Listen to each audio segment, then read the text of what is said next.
They had 72 hours to fix a $36 million attack helicopter before the defense secretary arrived, and a room full of experts had already burned through 2 days trying.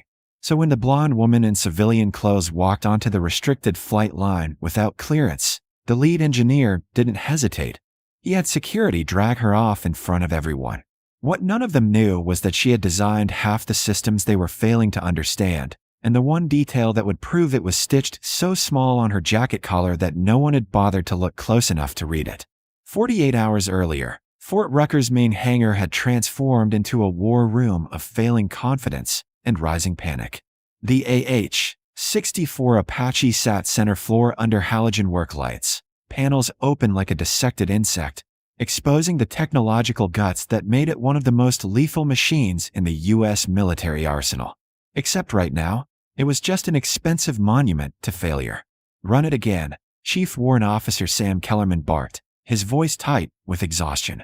The turbine spooled up with a high whine that filled the cavernous space, then stuttered, coughed, and died. Again, the same fault, the same failure, the same result they'd gotten 17 times since the problem first appeared during a routine training flight. Kellerman rubbed his face hard. Around him, a dozen of the best military aviation technicians in the country stood in various states of frustration. Diagnostic equipment covered every available surface. Laptops displayed cascading error codes that contradicted each other. 3 civilian contractors from Boeing had flown in overnight, and even they were stumped. "Fuel delivery is clean," one of them said, staring at his tablet. "Compression ratios are nominal. There's no mechanical explanation for this." "Then find an unmechanical one," Kellerman snapped. "Because in 24 hours, the Secretary of Defense is going to walk through that door expecting to see this bird operational for the readiness demonstration. And I am not going to be the one who tells him we can't figure out why a $36 million helicopter won't start." The weight of that statement settled over the room like humidity.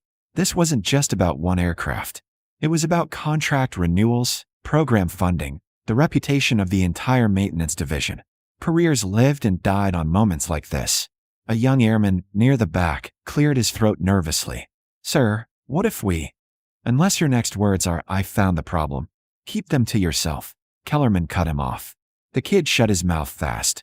Outside, the Alabama sun climbed toward noon, baking the tarmac until heat shimmers made the distant tree line waver.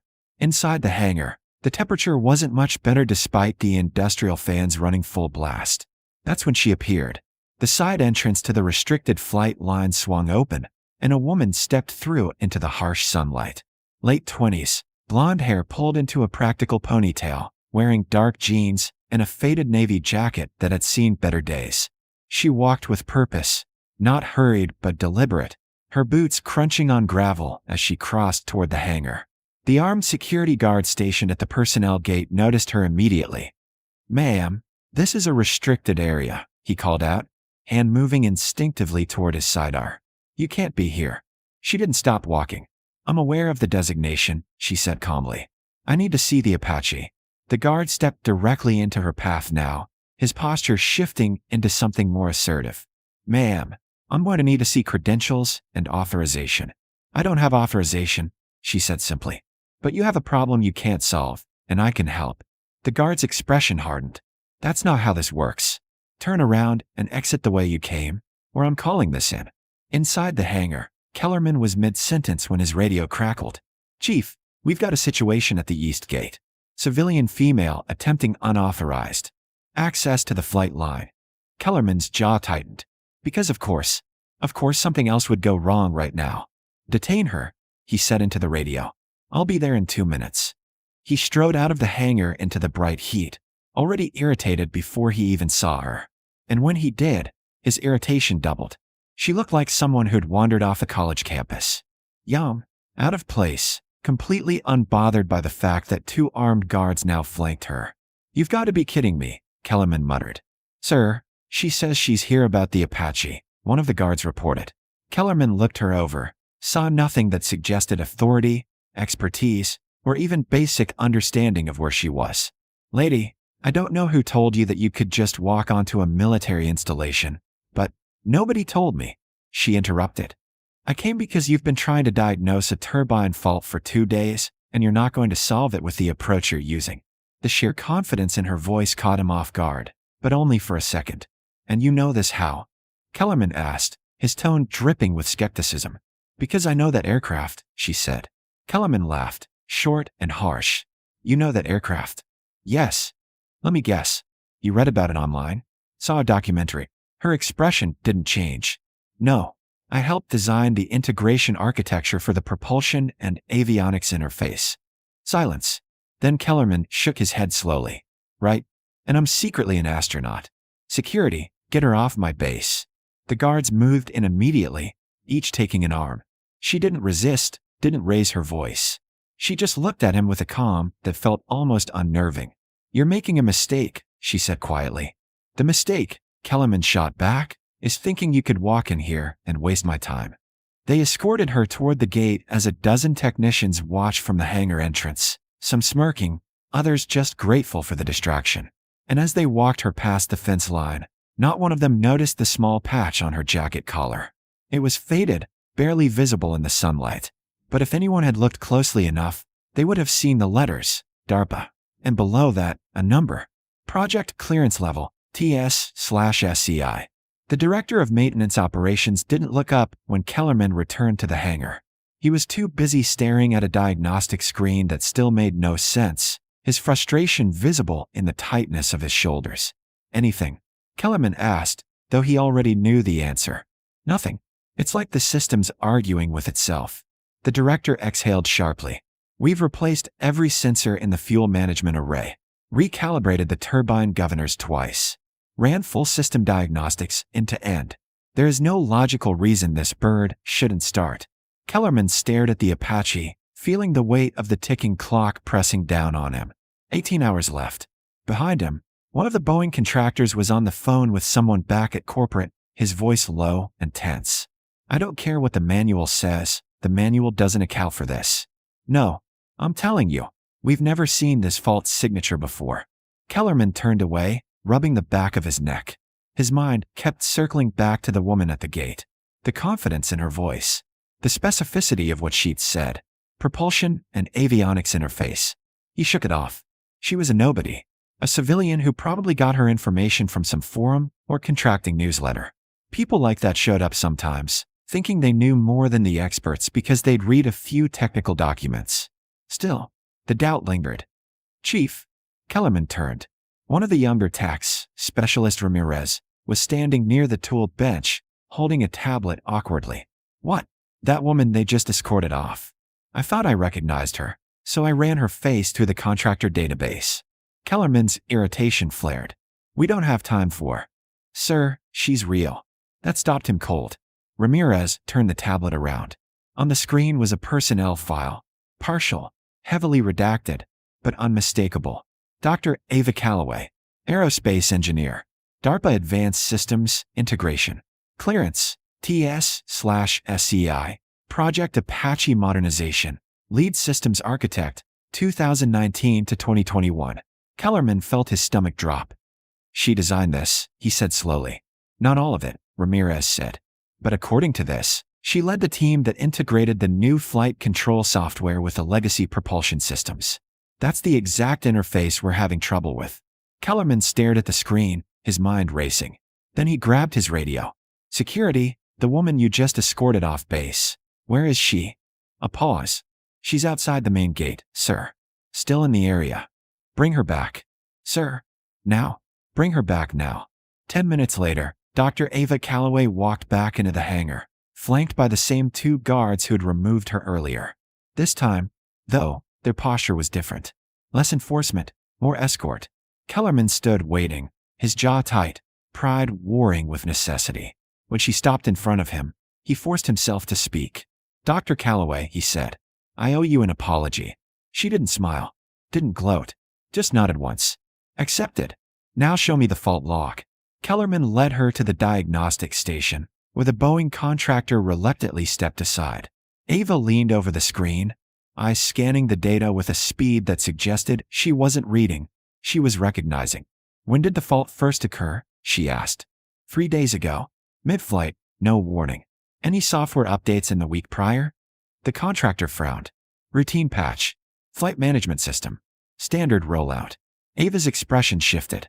Which build number? He checked his notes. 4.7.2. She closed her eyes briefly, and Kellerman saw something that looked like frustration mixed with resignation. That's the problem, she said. A software patch caused a turbine failure? Kellerman asked, disbelief creeping back in. Not directly. Ava straightened, moving toward the Apache itself. The patch modified the timing protocol for the avionics handshake during startup. It's a tiny change, a few milliseconds, but it desyncs the fuel controller from the ignition sequence. The system thinks it's getting contradictory commands, so it shuts down as a safety measure. The room went silent. That's not in any documentation, the Boeing contractor said slowly.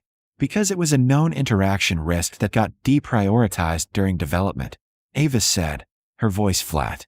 We flagged it. Recommended a buffer delay in the integration code. It got cut for budget reasons.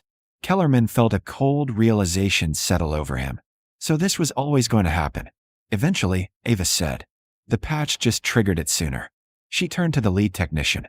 Pull up the flight management source code. I need access to the startup sequence parameters.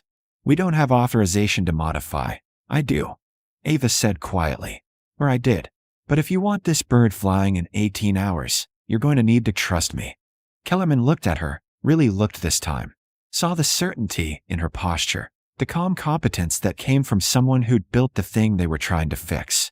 Do it, he said. For the next 6 hours, Ava worked. She didn't ask for help, didn't explain every step. She just moved through the system with surgical precision, adjusting timing intervals, rewriting sections of the integration script, testing and retesting each change. The hangar grew quieter as people realized they were watching something rare, someone who didn't need to guess. At 0200 hours, she stepped back from the terminal. Try it now, she said. Kellerman nodded to the crew chief, who climbed into the cockpit and initiated the startup sequence. The turbine spooled up. Smooth. Even. Perfect. The rotor blades began to turn, and the entire aircraft came alive with the deep, thrumming power it was designed to carry. No stutter. No fault. Just flawless operation. The hangar erupted into relieved voices, some cheering, others exhaling tension they'd held for days. Kellerman walked over to Ava, who was already packing up her small bag, preparing to leave as quietly as she'd arrived. Dr. Calloway, he said. She turned. Thank you, he said. And I'm sorry for how I treated you. She studied him for a moment, then gave a small nod. You didn't know. I should have listened. Most people don't, she said simply. They see what they expect to see. She started to walk toward the exit, but Kellerman called after her. Why did you come here? You didn't have to. Ava paused, glancing back at the Apache, now running flawlessly under the hangar lights. Because I built it, she said. And I don't let my work fail. Then she walked out into the night, leaving behind a room full of people who would never forget the moment they learned that expertise doesn't always look the way you expect. The Secretary of Defense arrived exactly on schedule, flanked by aides and a small press contingent capturing every moment of the high-profile readiness demonstration. The Apache sat gleaming on the tarmac, rotors still, waiting. Kellerman stood at attention nearby, his uniform crisp, his nerves steady now in a way they hadn't been 24 hours ago. Beside him, the Boeing contractor looked significantly less confident, still processing the fact that they'd missed something a single engineer had diagnosed in minutes. Chief Warrant Officer Kellerman, the secretary said, approaching with a firm handshake. I'm told this aircraft is ready for full operational demonstration. Yes, sir, Kellerman replied. Fully mission capable. The secretary nodded approvingly, then turned toward the waiting cameras as the pilot climbed aboard and began the startup sequence. The turbines spooled up flawlessly. The rotors bit into the air with perfect precision. And within minutes, the Apache lifted off, executing a textbook demonstration of combat maneuvers that drew approving nods from everyone watching. As the helicopter banked hard over the tree line, the secretary turned back to Kellerman. Outstanding work, Chief. I know there were some complications earlier this week. We had support from an outside expert, sir, Kellerman said carefully. Someone with unique knowledge of the aircraft systems. Contractor. Kellerman hesitated. DARPA, sir. Dr. Ava Calloway. The secretary's expression shifted slightly, recognition flickering across his face. Calloway. I know that name. He glanced at one of his aides, who quickly pulled up something on a tablet and leaned in to whisper. The secretary's eyebrows rose. She's here. She was, sir. She left last night after resolving the issue. The secretary looked genuinely surprised. And no one thought to keep her on site? She's been off-grid for 2 years.